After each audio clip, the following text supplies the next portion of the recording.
Hola, ¿qué tal? Mi nombre es Andrea Villaseñor. Un saludo a toda la audiencia de Valor Compartido. Yo soy directora del programa de migración y de migraciones climáticas en Hispanics in Philanthropy. Y bueno, pues un gusto compartir contigo, Javier, y con tu audiencia.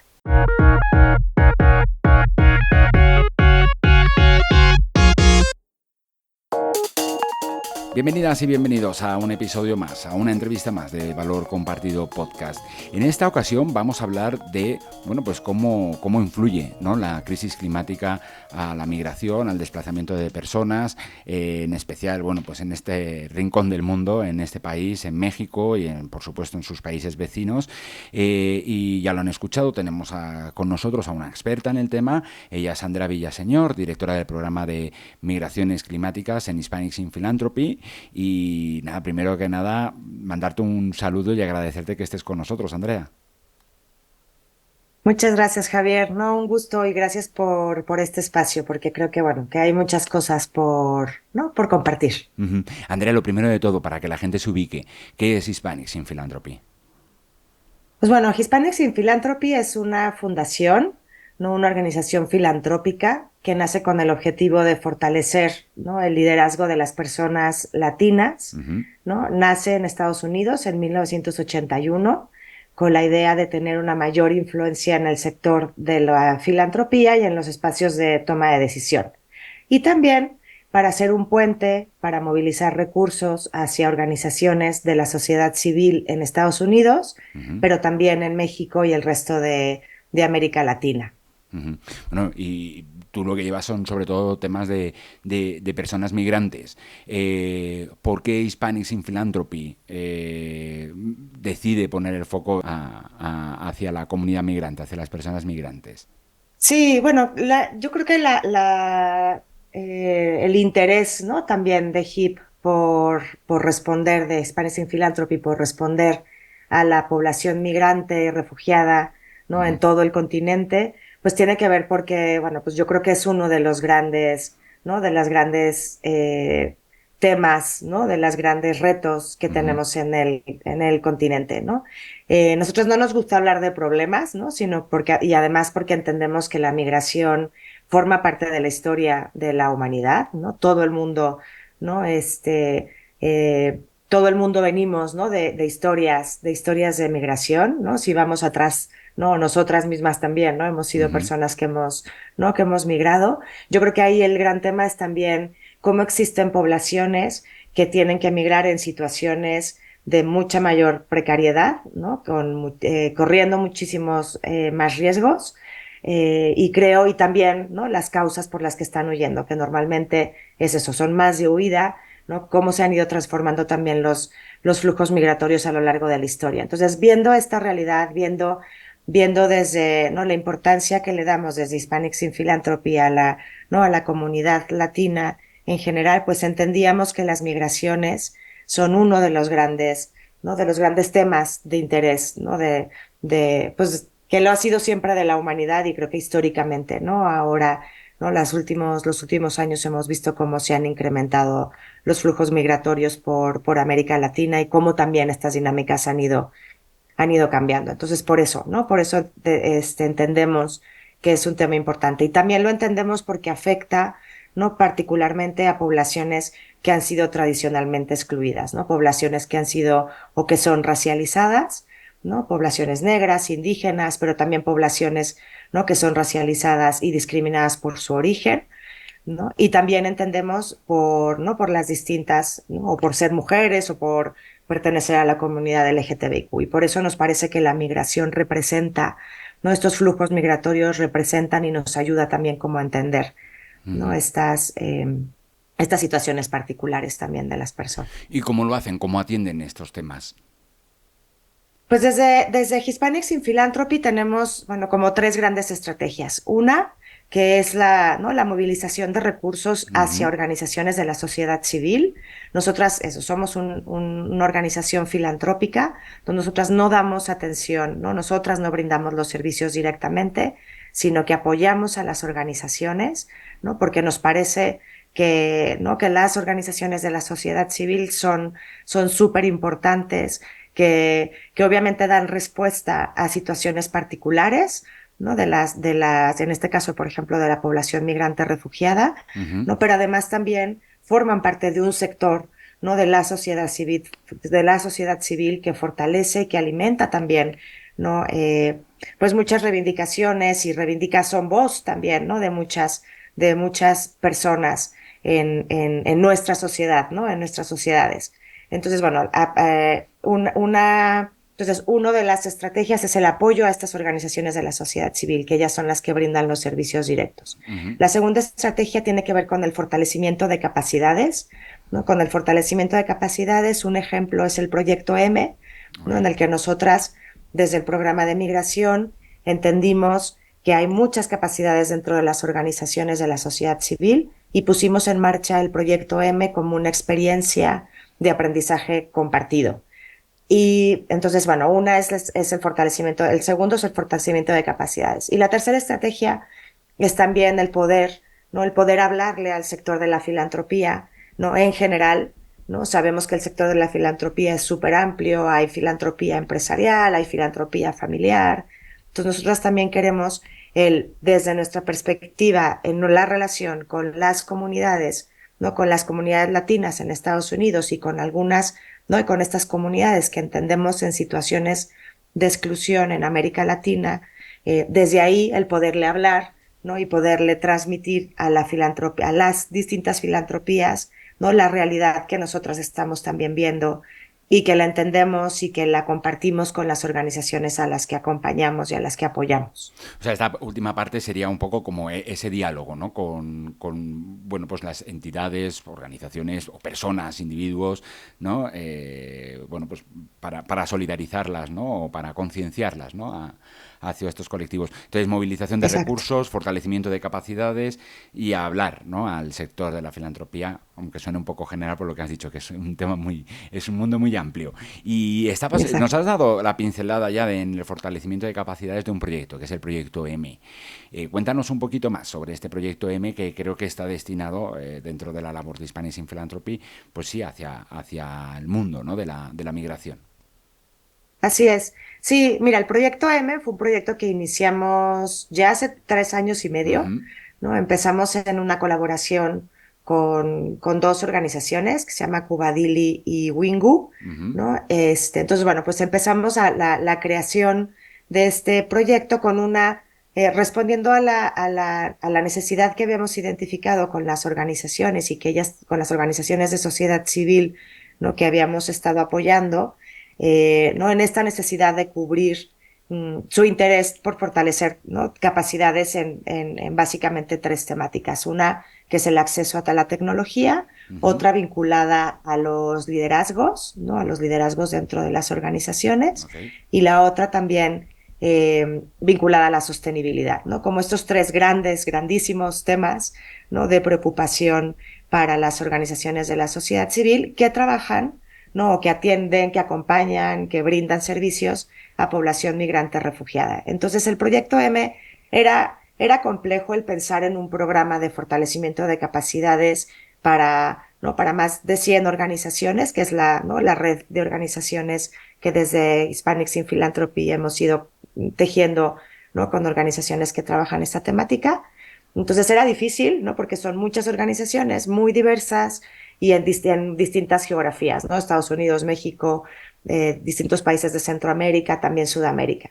Entonces, pues pensando ¿no? Cómo crear este espacio que sea de fortalecimiento de capacidades y que sea un espacio, pues sobre todo de aprendizajes compartidos, ¿no? Y entonces, bueno, pues ahí fue como nació el proyecto M. Y creo que ¿no? Creo que lo más relevante y lo que ha sido también más lindo dentro del proyecto M es la comunidad, ¿no? Porque la comunidad se creó como una comunidad de aprendizaje, partiendo de que, ¿no? Los aprendizajes, pues no son verticales, sino que somos una comunidad en la que hay muchos aprendizajes compartidos. Entonces, en la comunidad se tenían reuniones, ¿no? Ahora las hemos espaciado un poco, pero iniciamos con reuniones mensuales, Ujú. en la que también cada una de las organizaciones iban encontrando también temáticas comunes y entonces iban poniendo sus experiencias y sus conocimientos en común con el resto. Entonces era un espacio también en el que pues se aprendía colectivamente y creo que bueno, que fue un espacio, ha sido un espacio también muy, no muy lindo. Y a partir de este espacio surgió también salían otros intereses y fue donde fue surgiendo también el interés sobre ¿no? Sobre este vínculo entre la justicia climática, ¿no? O entre los impactos también que estaban teniendo del medio ambiente en las migraciones. Ujú. Bueno, pues vamos entonces a entrar de lleno a este tema, porque es un poco, bueno, pues lo que nos trajo y nos atrajo a poder platicar contigo, ¿no? Y es el de, bueno, pues cómo la crisis climática está acentuando, ¿no? El desplazamiento, la migración de personas. Danos un poquito de contexto, cuéntanos, ¿qué está sucediendo? Sí, pues bueno, lo que está sucediendo es que también, ¿no? Hay estimaciones, por ejemplo, el Banco Mundial, ¿no? Estima que para 2050 más de 200 millones de personas podrían migrar, ¿no? Debido a los cambios climáticos. Y de las cuales, ¿no? 17 millones van a ser en América Latina. Entonces, bueno, pues llevamos escuchando mucho tiempo ¿no? Estos números y va incrementando cada vez. Sabemos que los impactos climáticos, no, yo creo que este año que hemos vivido tanto, que estamos viviendo tanto, ¿no? Ujú. Los calores, estamos realmente como viendo, ¿no? Y las sequías tan enormes que estamos teniendo. Yo hablaba con una compañera que está en Honduras y decía que estaban a 48 grados, ¿no? Entonces yo creo que ahora sí, ¿no? Me parece que estamos empezando a ver, ¿no? O a entender lo que implica, pero no como para la población en general, pero creo que sí han existido, ¿no? Comunidades particulares que llevan, ¿no? Que llevan ya viviendo y experimentando los impactos desiguales del cambio, ¿no? Lo de la crisis, ¿no? De la crisis climática, ¿no? Porque los cambios climáticos siempre hay, ¿no? Pero creo que estamos ya en un momento crítico. Entonces, hay muchas comunidades, por ejemplo, ¿no? O sea, escuchamos a veces de los impactos del crecimiento del nivel del mar, ¿no? Entonces, cuando el nivel del mar se incrementa, lo que hace es que va comiéndose, ¿no? Los espacios de terreno donde mucha gente ha vivido durante décadas, ¿no? ¿no? Históricamente ha vivido ahí. Entonces, esos espacios se van terminando, la gente va perdiendo, ¿no? Sus casas, se van salinizando, por ejemplo, los pozos de agua. Entonces, la gente ya no puede seguir viviendo, ¿no? Viviendo ahí. O, por ejemplo, y tiene que emigrar, ¿no? Normalmente las migraciones climáticas eh, también están vinculadas pues a estos fenómenos, por ejemplo, la crecida, ¿no? El crecimiento gradual del nivel del mar, pero también tiene que ver con impactos, por ejemplo, sobre todo en Centroamérica, de ¿no? Los huracanes o las tormentas tropicales, ¿no? Que afectan y arrasan. Por ejemplo, en 2020, ¿no? Fueron los últimos que también ¿no? Fueron tan impactantes, pero igual el año pasado hubo un montón también de lluvias que generan desplazamiento. Entonces, estos impactos cada vez en las comunidades van siendo mayores, ¿no? Se dan con mayor frecuencia, tienen un mayor impacto y siguen impactando a poblaciones que no tienen tiempo. En realidad son comunidades que han vivido en exclusión social, ¿no? Entonces, cuando tienen un impacto de estas características, pierden, ¿no? Pierden todas sus propiedades, pierden su cosecha, no pierden sus casas muchas de las veces también, y entonces no tienen la capacidad no económica de recuperar, ¿no? Ese nivel de vida que tenían. Entonces, normalmente la gente no es normalmente las migraciones no suelen ser inmediatas, no es que no impactó la tormenta tropical la semana pasada y a la semana que viene yo Ujú. migro, ¿no? A Estados Unidos, sino que normalmente llevan más tiempo, ¿no? Entre que la gente intenta recuperar, ¿no? Intenta recuperar lo perdido. Ujú.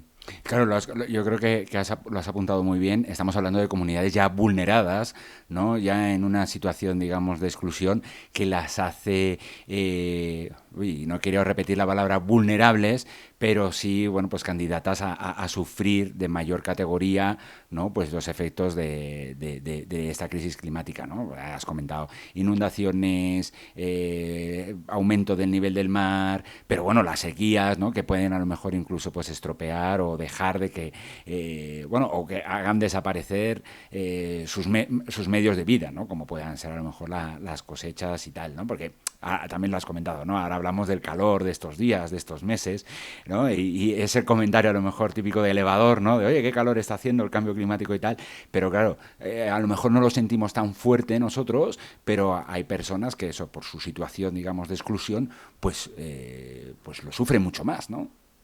Exacto. Sí, yo creo que ese es el gran punto, ¿no? O sea, cuando hablamos también, nosotros hablamos siempre desde la perspectiva de justicia climática, porque Ok. al final, ¿no? La perspectiva de justicia climática lo que te hace ver es que también, de que no nada más es no es solo que haya una crisis, ¿no? Del medio ambiente, de que eso, de que está aumentando, ¿no? Ya sabemos que, ¿no? Que está aumentando la temperatura, sino que además nos hace verlo desde esta perspectiva social, ¿no? En la que entendemos que tiene afectaciones distintas sobre poblaciones determinadas, ¿no? O poblaciones que nosotros también decimos racializadas, ¿no? Con comunidades, ¿no? A lo mejor con comunidades indígenas, con poblaciones no negras también, lo que te decía, poblaciones también pobres que también son racializadas por su nivel, ¿no? Por su nivel de pobreza. Entonces, por eso siempre hablamos que desde la perspectiva de justicia climática, porque tiene este componente social. Y Ujú. las migraciones, ¿no? Vinculadas al clima, ¿no? Son multicausales, que eso también es importante entenderlo, ¿no? No Ujú. es solamente que las personas, eso, que llegue, ¿no? Llegue el huracán, ¿no? Se me inundó mi casa, perdí mi cosecha y me voy, sino que es multicausal porque son poblaciones que ya están viviendo en una zona que ya es marginada, que ya es pobre, en la que no hay servicios públicos, no hay drenaje, no hay mantenimiento tampoco ¿no? De los espacios de vida público. Entonces, es multicausal porque la gente ya está viviendo en una situación de pobreza extrema. Entonces, cuando toman una decisión, ¿no? De emigrar, que también hay también distintas formas de desplazamiento, ¿no? Pero cuando la persona decide, ¿no? Dejar su casa, ¿no? Es porque también ya hay muchas más causas, ¿no? ¿No? Que están también, que están alimentando también esta decisión, ¿no? De esta decisión de irse. O que migra alguna persona, ¿no? Algún miembro. Por ejemplo, ¿no? Nosotras en conversaciones con personas en Honduras, ¿no? ¿no? Una mujer que ya nos contaba y al final, cuando fueron estas tormentas tropicales de Tayota, ¿no? Ajá. Decidieron, como al año de que fue la tormenta, como no había posibilidad en realidad con los trabajos habituales que tenía ella, su pareja, ¿no? De poder recuperar lo perdido, la pareja toma la decisión de migrar a Estados Unidos con su hijo, ¿no? Ujú. Entonces, a partir de que él migra, ¿no? Con el hijo a Estados Unidos, conforme ella va teniendo un poco más nivel de ingresos, en las que tiene la capacidad de ir arreglando, ¿no? Su casa. Entonces, es lo que te decía, también son migraciones como ¿no? A medio largo plazo. También hay migraciones que son de desplazamientos internos, ¿no? La gente muchas veces primero, ¿no? Se mueve internamente, ¿no? En algún lugar cercano también por donde tiene familiar, donde tiene algún contacto, donde parece que es más seguro. Y luego también, pues si las situaciones van siendo complejas, se va tomando, ¿no? La decisión de entonces salir, ¿no? Salir del país. Ujú. Y en lo particular, Hispanics in Philanthropy, ¿cómo trabaja este tema, digamos, en este enfoque, ¿no? De justicia climática? Sí, nosotras, bueno, con este que te contaba también ¿no? De lo lindo que ha sido el PM, proyecto, ¿no? ajá. Del proyecto M, pues a partir de también estos espacios de conversación con las organizaciones de la sociedad civil, no fue que empezamos también a hablar, ¿no? Hace ya, yo creo que casi ya 2 años y medio, 3 años, empezamos un poco como con esta inquietud, ¿no? Con las organizaciones preguntando, ¿no? Preguntándose, ¿no? O preguntándose entre ellas quiénes estaban viendo, quiénes estaban notando como los impactos, ¿no? Como la migración, ¿no? Digo, los impactos climáticos como un factor más de la migración, ¿no? Un factor más recurrente.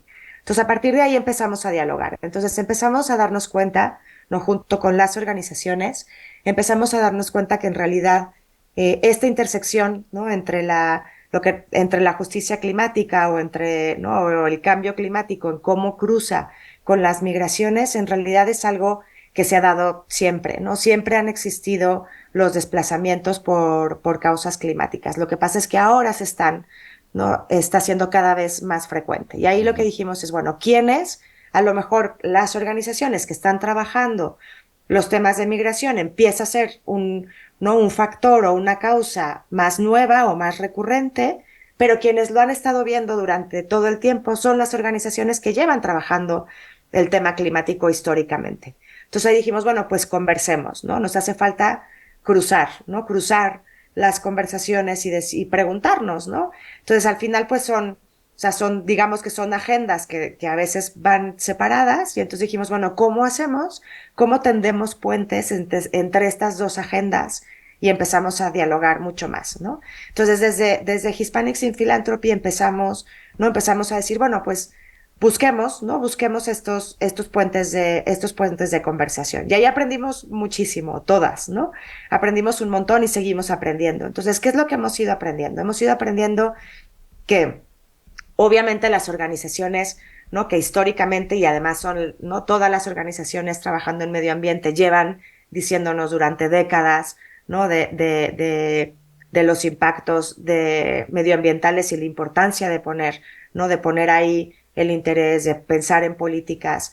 Entonces, bueno, nos dimos cuenta, ¿no? De en realidad, pues, lo que podíamos hacer en común. Y desde las organizaciones más de migración, lo que también se identificó es, bueno, pues, tenemos que caracterizar mejor estas migraciones por causas climáticas desde esta perspectiva de la migración. Y un ejemplo muy claro. Y es en el tema de las protecciones, ¿no? Cuando hablamos de la gente que se está moviendo, cuando escuchamos personas migrantes, refugiadas, ¿eso qué significa? Significa que hay distintos mecanismos de protección de los estados, ¿no? Que protegen a estas personas pues con políticas, ¿no? Con política pública y también con documentación, digamos, ¿no? La gente cuando se mueve, muchas veces cuando nos referimos a las migraciones, entendemos las migraciones por causas de trabajo, ¿no? Yo me voy a buscar un trabajo mejor. Lo que pasa es que detrás de estas causas del trabajo mejor hay otras causas también que me hacen que yo no pueda volver a mi país de origen porque corro riesgo. Entonces, en estos mecanismos de protección es importante buscar mecanismos, ¿no? De estancias, ¿no? De estancias regulares para las personas en los países a los que llegan, ¿no? En las que realmente la gente tenga la posibilidad de acceder a los derechos, ¿no? Por eso hablamos de protección, porque es, ¿no? Proteccionista en el acceso a los derechos. Con las personas que están migrando por causas climáticas, ya decía yo que son causas mixtas, ¿no? Pero es importante también cuando vaya viendo, conforme la crisis climática se vaya incrementando, la razón o la causa climática va a ser la primera, ¿no? Ya no se va a mezclar con otras, sino que yo ya huyo, pues porque se me inundó pues lo que pasó en el sur de Brasil, por ejemplo, ¿no? Ujú. Hay, bueno, lo que pasó en el sur de Brasil. Entonces, al final la gente tiene que huir porque no hay ninguna perspectiva. Ahí sí va a ser inmediata la huida. Entonces, si no existen mecanismos de protección para las personas que están huyendo por causas climáticas, esta gente va a estar en un vacío. Entonces va a llegar a un país, no puede volver a su lugar de origen porque en realidad está todo inundado, ¿no? Porque lo perdieron todo, ¿no? Porque hay poca capacidad estatal en los países de origen para responder a esa crisis. Y entonces pero la persona se encuentra con que no hay ningún mecanismo internacional que la proteja, ¿no? En el país de llegada por su razón de huida, ¿no? Que es la huida climática. Entonces, aquí es donde también viene, bueno, pues esta conversación ¿no? Estas dos agendas, decimos, ¿cómo protegemos a la gente cuando también tiene que huir por una causa medioambiental? Y los países necesitan responder ¿no? De manera más amplia y mucho más comprometida a estas causas por las que la gente ¿no? Está migrando. Ujú. Mira, y entonces, ¿tienen algún proyecto en específico hacia la atención, digamos, de los migrantes climáticos? Yo sé que... Sí, Sí, cuéntame. Sí, entonces, bueno, nosotros hemos pensado y hemos nombrado la iniciativa Colibrí. Entonces, la iniciativa Ujú. Colibrí, bueno, tenemos dos iniciativas. Una es la iniciativa Colibrí, que esta está más, es mucho más centrada en esta intersección que comentaba, ¿no? De los impactos, ¿no? Climáticos, desde una perspectiva de justicia climática y las migraciones. Entonces, esta es la iniciativa Colibrí. Y lo que buscamos ahí es apoyar a las organizaciones con estas estrategias de apoyo a las organizaciones, de Ujú. fortalecimiento de capacidades y Ok, de incidir en la filantropía, ¿no? Sobre esta intersección de justicia climática de acuerdo. y migraciones. Entonces, bueno, ahí pues apoyando, sobre todo apoyando a las organizaciones de sociedad civil, porque entendemos que son las que llevan décadas, ¿no? Trabajando, entendemos que son las que están cercanas con las personas y ¿no? Y las comunidades, y son ellas las que tienen, ¿no? La voz y la experiencia para poder también atender a las personas y también poder incidir, ¿no? Porque también hablábamos, ¿no? De las respuestas locales, estatales, ¿no? Pues sí, a nivel local, estatal, federal, ¿no? En el caso de México, por ejemplo, pero a todos los niveles. Entonces son las organizaciones de la sociedad civil. Y por otra parte, sensibilizar a la filantropía en el que esta es una situación que cada vez vamos a estar viendo con mayor frecuencia y la importancia de que de la filantropía que se comprometa, ¿no? Que se comprometa en apoyar a las comunidades, a las organizaciones que están, ¿no? Que están identificando y que están trabajando en esta intersección de la justicia climática y las migraciones. Ujú. ¿Cómo sugieren esa, o sea, es decir, que se acerquen a estas organizaciones? Como bien sabes, Andrea, nosotros en Valor Compartido Podcast, pues nos dedicamos mucho a temas de responsabilidad social empresarial, ¿no? De sostenibilidad en las empresas. Bueno, pues podrías a lo mejor dirigirte a la filantropía empresarial para eso, ¿no? Para, oye, cómo acercarse a lo mejor a la acción climática no solamente desde una perspectiva exclusivamente medioambiental, sino también de justicia social. Exacto. Sí, pues yo les invitaría, yo siempre digo, y ha sido como nuestro gran aprendizaje también desde Hispanic in Philanthropy, es a conversar, ¿no? Creo que es muy importante que platiquemos, es muy importante que en estas conversaciones nos escuchemos, que aprendamos y que también aprendamos a identificar situaciones por las que están pasando determinadas comunidades. Entonces yo creo que la invitación es a acercarnos a conocer otras realidades. Desde Hispanics in Philanthropy siempre la puerta también, ¿no? Ujú. Abierta a poder compartir, ¿no? O sea, nosotras seguimos aprendiendo un montón, ¿no? No es que lo tengamos ya todo, ¿no? Todo aprendido, sino que también vamos aprendiendo de las comunidades y las organizaciones. Entonces, esa apertura a decir, hay que aprender, ¿no? Tenemos que Ujú. identificar y tenemos que conocer lo que está sucediendo. Y a partir de ahí también sí creo que es comprometernos, ¿no? Comprometernos a poder apoyar a estas comunidades. Creo que es importante también, ¿no? El identificando también a las comunidades, identificar también que son apoyos, que requieren apoyos a mediano y largo plazo.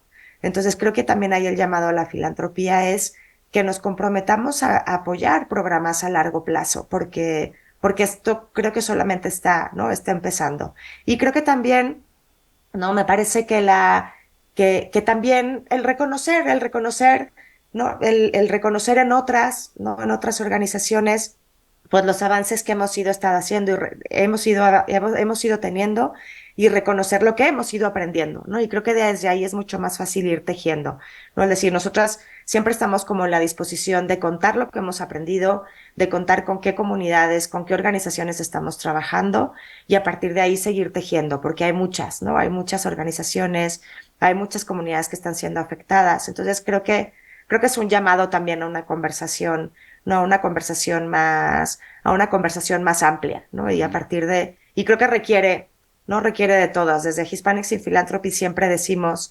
¿no? Que todas las personas somos, ¿no? Somos filántropas, ¿no? Y entonces yo creo que todas tenemos que apoyar, ¿no? Tenemos que ver, ¿no? En dónde nos comprometemos, dónde apoyamos a nivel individual, pero también desde las organizaciones de filantropía, ¿no? Desde la responsabilidad empresarial.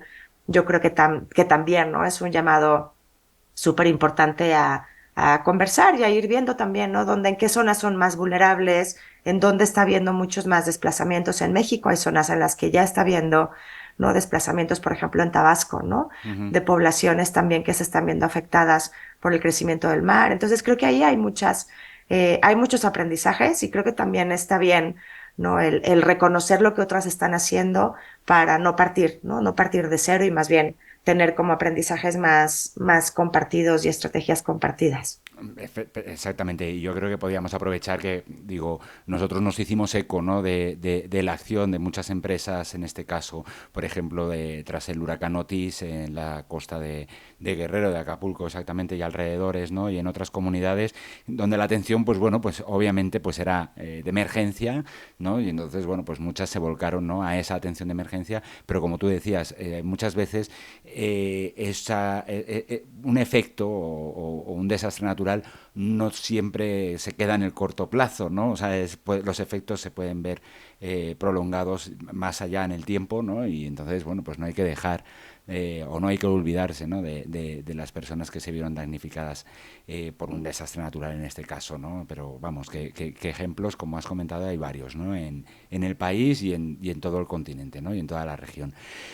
Pues Andrea, en principio con esto sería suficiente. Creo que podría ser buen momento también para que dijeras cómo se pueden acercar a Spanish in Philanthropy, pero si quieres aprovechar también para comentar alguna cosilla más que se haya quedado en el tintero, adelante. Sí, muchas gracias, Javier. No, pues esa invitación nos pueden seguir en nuestras redes sociales. Nos pueden encontrar con @BeHipGive. Y bueno, ahí estamos publicando. También hemos hecho publicaciones recientemente sobre la iniciativa Colibrí con las organizaciones que hemos Vale. estado apoyando. Y bueno, pues personalmente a mí también, ¿no? Me pueden ubicar. ¿No? Mi correo es andrea.villasenor@hippuns, ¿no? Ujú. hipfounds.org. No te preocupes que en la Y descripción, feliz, en la descripción del lo pones. episodio pongo tanto correo Vale, electrónico como las redes sociales. Digo, por si alguien genial. lo quiere, Sí, lo genial. quiere revisar, porque sí, no, sería genial que toda persona o toda organización bueno, pues le interese todos estos temas y quieran dialogar, ¿no? O incluso, bueno, pues aportar su punto de vista, ¿no? A este tema. Bueno, pues aquí Andrea ha puesto hasta a su disposición el correo electrónico. Pues Andrea, no me queda más que agradecerte tu tiempo, ¿no? Y tu experiencia para arrojar un poquito más de luz a nuestra audiencia sobre estos temas. No, muchas gracias, Javier. Un gusto. Y bueno, yo entiendo que también nos genera como un poco de ansiedad y también creo que hay que reconocer, ¿no? La ansiedad que nos genera el tema del cambio climático, pero creo que también, ¿no? Desde ahí está lindo el poder construir, ¿no? Desde también lo que nos hace sentirnos vulnerables, Ujú. el poder construir en conjunto y creo que, bueno, pues que es un llamado a la acción Sin duda. urgente, ¿no? Diría yo. Así que muchas gracias, gracias por el interés en este tema y feliz también, ¿no? De seguir colaborando con ustedes. Sin duda. Muchísimas gracias. Muchas gracias por habernos acompañado en este nuevo episodio de Valor Compartido Podcast. No olvides suscribirte a nuestro programa en el canal desde donde nos escuchas y puntúanos si te ha gustado esta entrevista u otros episodios. Esto nos ayudará a que más personas conozcan nuestros contenidos en materia de responsabilidad social y sostenibilidad. Nos encontrarás en Twitter, en Facebook, en LinkedIn y en Instagram. Y recuerda que puedes seguir toda la actualidad en materia de responsabilidad social y sostenibilidad en www.valor-compartido.com. Hasta la próxima.